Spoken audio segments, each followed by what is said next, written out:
Thank you and welcome back to the second segment of the show this morning. We're talking to Pastor Walker and Bishop Miller in reference to women involved in the ministry. And Pastor Walker, let's start off this segment by having you to give us some information in reference to the topic itself, okay. Women involved in ministry, and then we'll allow Bishop Miller to talk about his book and some of the things and reflect in a real sense upon females involved in the ministry.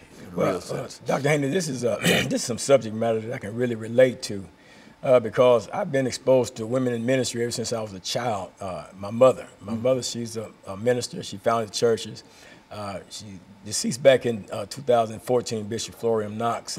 But she founded church. The church still stands in existence right now. My brother pastors at Universal Christian Holiness Church.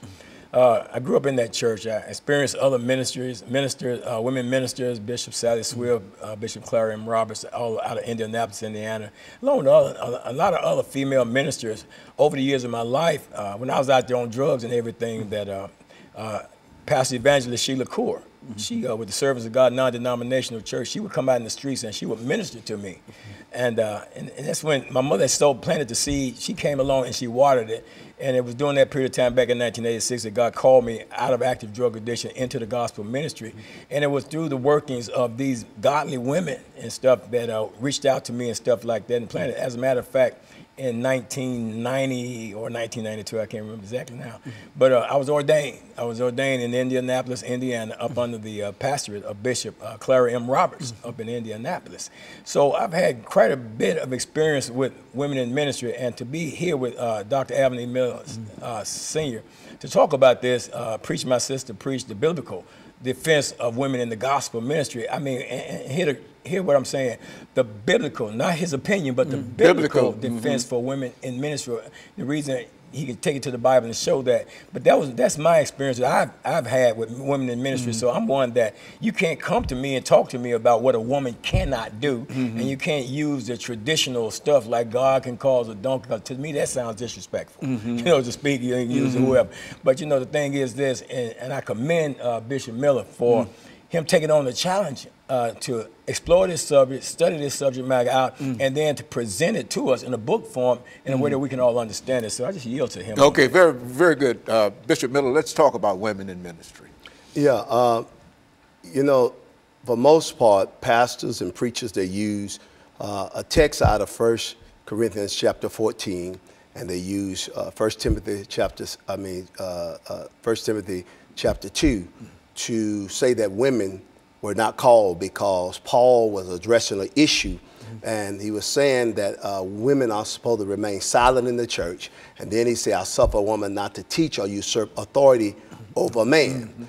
Okay, but at the same time, then First Corinthians chapter 11 says, a woman, if a man prays and prophesies with his head covered, he dishonor his head. Then it uses the same terminology that if a woman prays and prophesies with her head uncovered, she dishonor her head. So why would he use, if he didn't want women to preach, why would he use that same illustration? And so I think what was going on, as I share in the Bible, is that there was an issue that was going on in the book of Corinthians and in the congregation that he addressed in the book of Timothy, where he addressed that, because he really didn't mean for women not to preach, because there's too much in the Bible. There's too much illustration that shows, even from the Old Testament. If you would look at 2 Kings and 2 Chronicle, where there was a woman, a prophetess by the name of Huldah, H-U-L-D-A-H, where King Josiah were renovating the temple. And King Josiah, no one could interpret the writings. They ran across the book of the law, and no one could interpret that. And so King Josiah had enough wisdom and say, there's a woman, prophetess by the name of Huldah. Take it to her. And she prophesied what God said. So women have been used throughout the whole history of humanity to do God's will by preaching and prophesying his word. And so there's no justification in a real sense. Even the Bible indicates that women ought to be able to participate and to preach the gospel. Is that what? Yes, sir. I tell you what, you take Luke chapter 2, when they were preparing Jesus for, present Jesus, where he was had to go in for the circumcision.